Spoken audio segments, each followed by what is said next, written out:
Hello, my name is Carly Worsham, and I'm a senior in mechanical engineering at West Texas A&M University. I am taking a nuclear physics course this semester, and so today I'll be presenting nuclear weapons and how they work. A few topics that will be discussed. First is a brief history of nuclear weapons. I think it's important before we dive right into the technicalities of nuclear weapons. We will discuss fission and fusion, nuclear weapons process, how does it work, nuclear materials, the evolution of nuclear weapon design, and finally the effects and the need of control of nuclear weapons. So let's get started. So a little background history. Trinity was the first detonation of a nuclear weapon. This was a test, and it was done at the Los Alamos in New Mexico. And this was tested on July 16, 1945. The first nuclear weapon attack was on the city of Hiroshima in Japan during World War II, August 6, 1945, and the atomic bomb was known as Little Boy. The second nuclear weapon attack was on the city of Nagasaki, Japan, during World War II as well, on August 9, 1945, and this atomic bomb was known as Fat Man. You can see the differences between the outside appearance of both of these atomic bombs, and that is due largely to the construction of the bombs are a lot different, and we will get into that further through the presentation.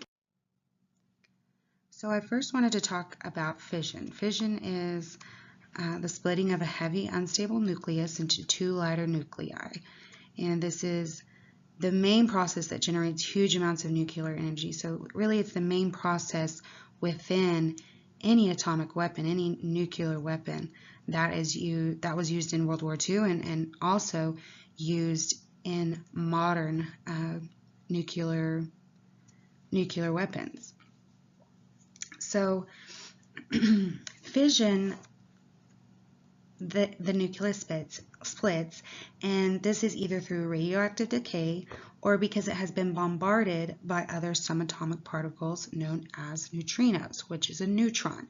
So you can see that uranium-235, this is a heavy unstable nucleus, and it is being bombarded by a neutron.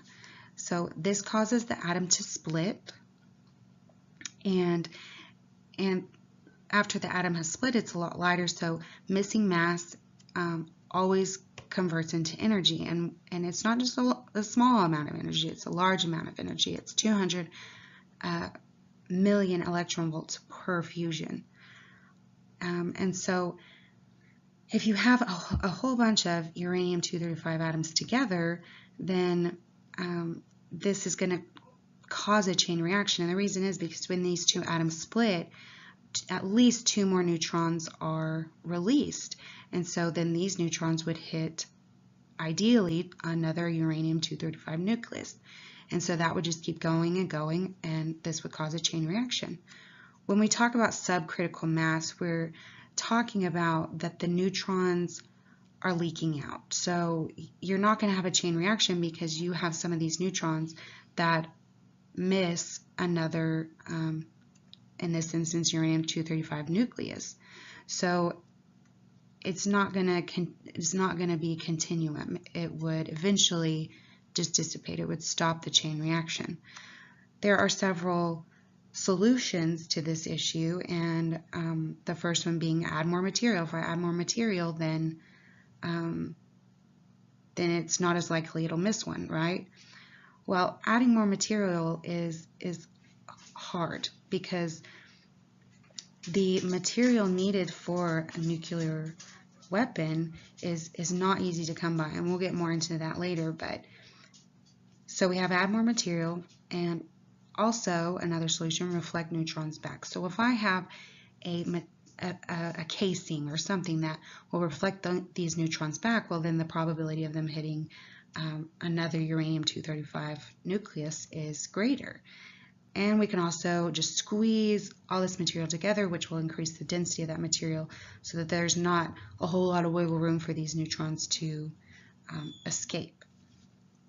And then we can move on to the term supercritical mass. So supercritical mass is more than critical mass, which will cause an explosion. So in a nuclear weapon, your fission reactions will eventually get to supercritical mass. But the trick is it's so important to create as much fission as possible in order to get a greater yield, a bigger explosion. So you want it to stay at critical mass as long as possible in order to create all the fission that you can. Because the more fission, the more energy, the bigger the bomb, the bigger the destruction of that bomb. So let's talk about fusion. Fusion is two light nuclei combine or fuse together. So instead of splitting the atom, we're combining. And the total mass of the new atom is less than the two that formed it, which missing mass converts to energy. E equals mc squared. Missing mass converts to energy.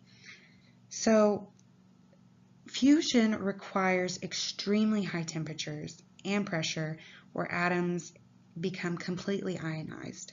So it does require a bunch of energy and it requires a bunch of pressure and a lot of heat.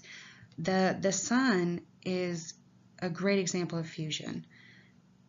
So it continually, but the sun is at super high pressure and super high temperature. So that's what's needed for fusion.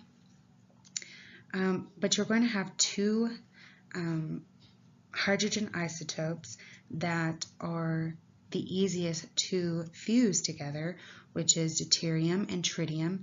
And they fuse together and they create a helium atom and a neutron, and a whole bunch of energy.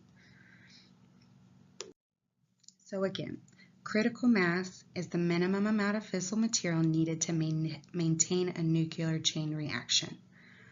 Subcritical mass, you won't have a chain reaction. Supercritical mass, if you get there too fast, you'll have an explosion, but will it create as much yield as we want? So we want our fission reactions to maintain critical mass and get as much of those reactions and as much as that energy built up as we can. So when we're looking at this graph, enrichment is the enrichment of the element that you're using for fission. So in the case of uranium, the most common isotope of uranium is 238, but in a bomb maker's mind, the desired isotope is uranium 235 because it's unstable and it's a heavy nucleus, and it is ideal for nuclear weapons. So when the enrichment process, so as much as enrichment you have,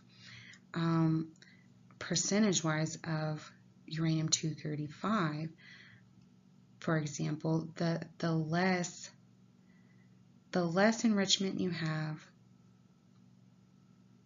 the more critical mass you have.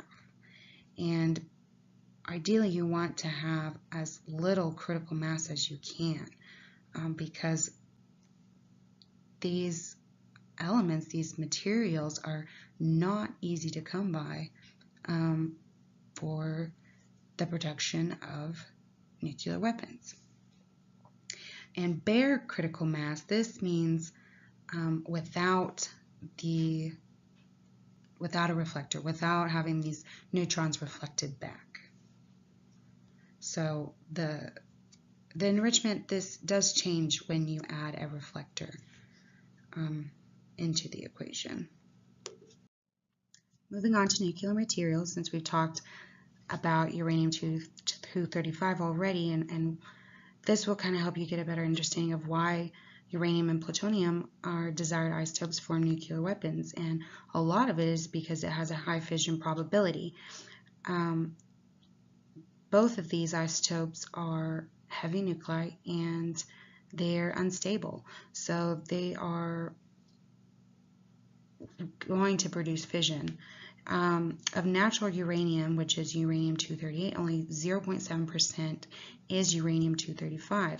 And for a nuclear weapon, you're going to want a very high percentage, which really is at least 80 to 90%. So you can imagine if I only have 0.7% of uranium-235 in the natural uranium, it is not an easy thing to come by uranium-235. This is a process. And the same goes with plutonium-239. It is not a naturally occurring element, therefore it has to be made. And isotope separation to achieve enrichment of both uranium and plutonium is by physical processes, and these processes do not come by easy and do not come by cheap. So producing both of these is extremely hard and expensive, and this was one of the greatest obstacles for physicists and engineers on the Manhattan Project when they were designing the first nuclear weapons. It's how do I get the enrichment that I need of these specific elements, and it was not an easy feat.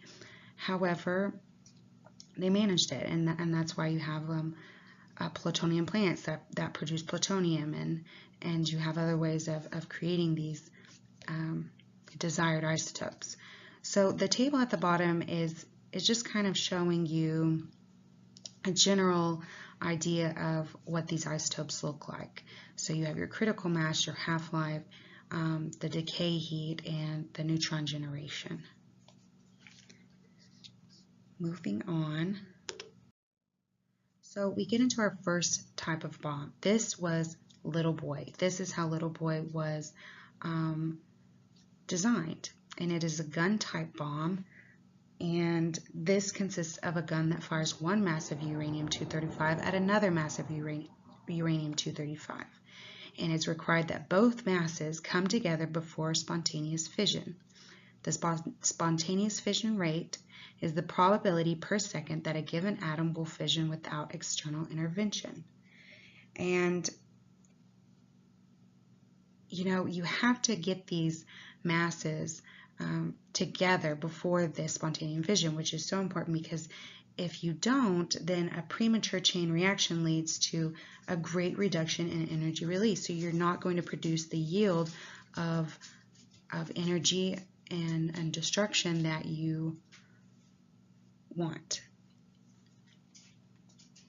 So once these two masses are joined, a burst of neutrons creates a chain reaction, which is fission, releasing enormous amounts of energy. So you're having all of these reactions at once. And when we're talking about time, you're talking about billionths of a second. So this is 1 times 10 to the negative 6 seconds.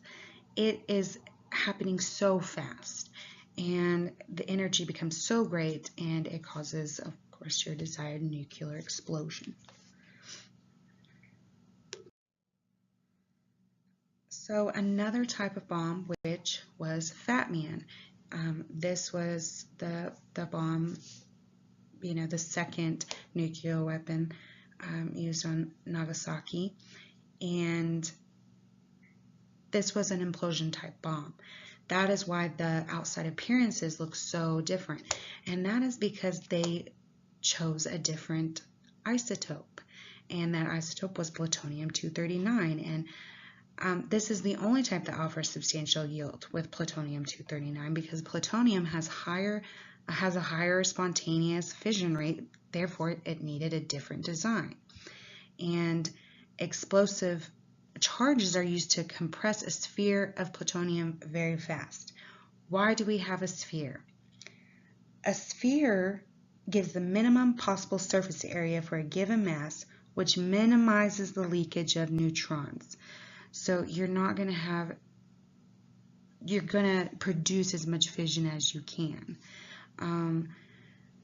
So these explosive charges are used to compress the sphere, so that as the core density increases, because you're squeezing that sphere of plutonium very, very fast, as that core density increases, the mass becomes critical, and then eventually supercritical. But remember, time-wise, within a nuclear weapon is very, very, very, very fast. And so therefore the energy becomes so great that it causes a nuclear explosion.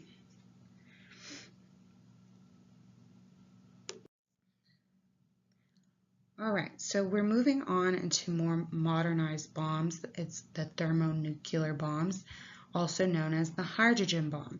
This is the most powerful nuclear weapon in the world, and it is by far the scariest, and could just potentially cause so much more destruction even than the Hiroshima and Nagasaki bombs from World War II. Several of these have been tested. Of course, it has not been used in nuclear warfare as of yet. And so, but let's look at the technical side. Let's look what it looks like inside one of these hydrogen. So let's take an inside look of a hydrogen bomb, a thermonuclear weapon. So the hydrogen bomb is divided into two parts, your primary and your secondary. So you have to, the whole process has to start somewhere, and hence the primary location. Your primary is fission. Fission is what happens first. So you're going to have fission within your primary right here. Fission occurs, releases a lot of X-rays. X-rays are going to be all throughout this, okay?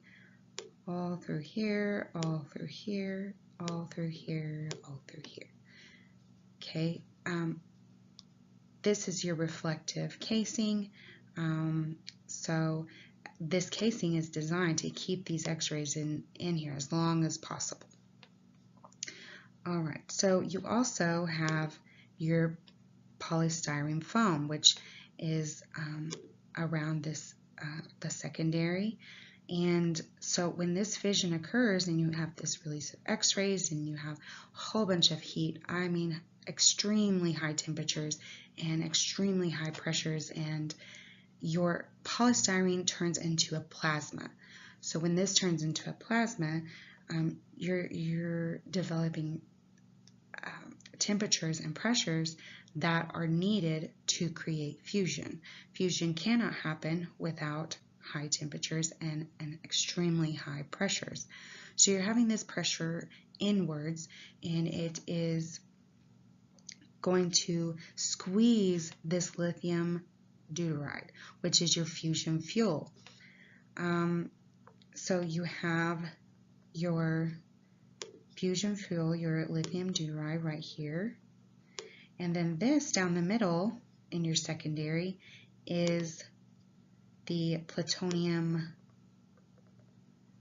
spark plug. So, another reaction that occurs is, okay, so after you have your fission, a lot of the shock waves are going to impact your plutonium spark plug, and so it's going to create fission within your plutonium spark plug. So after your plutonium spark plug begins to fission, it's going to release neutrons. These are going to go right here. They're going to go everywhere, but for the sake of understanding, they'll go like this. So you have a neutron, and it was going to bombard or react with lithium deuteride. So two hydrogen isotopes needed for fusion, as we discussed earlier, is tritium and deuterium. So when the neutron reacts with the lithium, it creates tritium. And so therefore you have tritium and deuterium, which is needed to create fusion. So once your fusion is created, then it's going to create even more fission, and your fission is going to be right here in your uranium-238 tamper. So a lot of people, when describing the process of a hydrogen bomb, say fission, fusion, fission, because your primary fission, which creates the necessary reactions for fusion, and then for fission, which occurs in the uranium-238 tamper.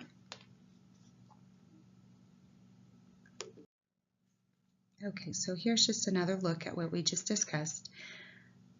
A is the design before firing. So before any nuclear reactions take place, this is your design. B is when fission begins, which is right here in your primary. C is the X-rays, so X-rays are released and they're inward. D is your polystyrene foam turns to plasma. This creates a whole lot of heat, a whole lot of pressure, while also your fission in your primary is affecting fission in your plutonium spark plug.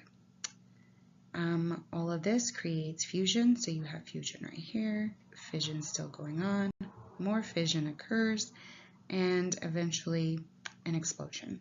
Very, very, very high energy explosion. Okay, so talking about the effects and control of nuclear weapons, this picture that you see here is the before and after picture of Nagasaki from World War II. So you can see this is the before and the after, and the effects are disastrous. I mean, it completely evaporates the existing surroundings where in the vicinity of where the bomb is dropped. But the effects continue after that. And so the effects of nuclear weapons.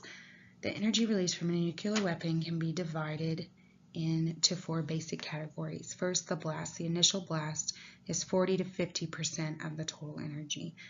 2 is the thermal radiation. That's 30 to 50% of total energy. Thermal radiation is going to be your electromagnetic radiation, and that's brought on by extremely high temperatures. Ionizing radiation is number 3. It's 5% of total energy, and that is radiation that occurs when there's enough energy to liberate electrons from atoms. So this, of course, has to take place at incredible high speeds of your atoms and your neutrons. So then you have residual radiation, which is 5 to 10% of total energy, and that is defined as after detonation. So it's on debris, it's what's immediate following the detonation of a nuclear weapon. So the nuclear warfare is vastly more destructive than conventional warfare. It has brought on a different time completely, and it is considered to be an existential risk for humanity. If there was nuclear warfare that happened, it would be completely devastating. And the only 2 atomic weapons, the only 2 nuclear weapons that have ever been used was by the United States on Japan cities Hiroshima and Nagasaki, and that resulted in 200,000 deaths. These were people, women, children, men, did not matter. It wiped out 200,000 people.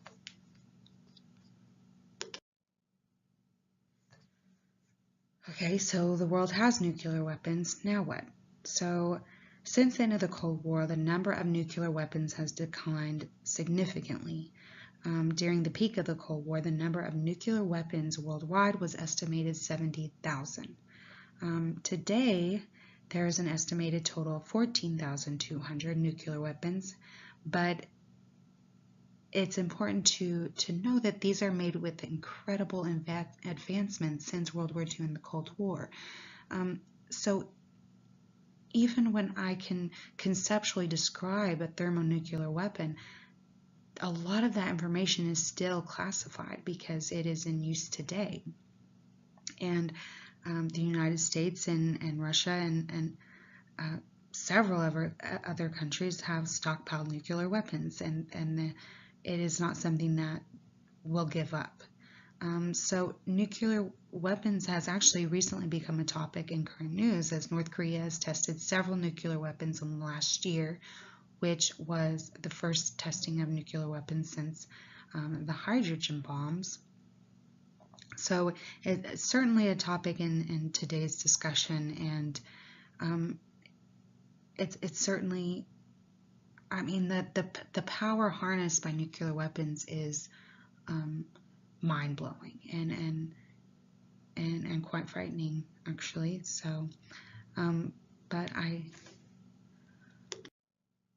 hope you enjoyed my presentation, and I hope you learned a little bit more about nuclear weapons and what they are truly capable of.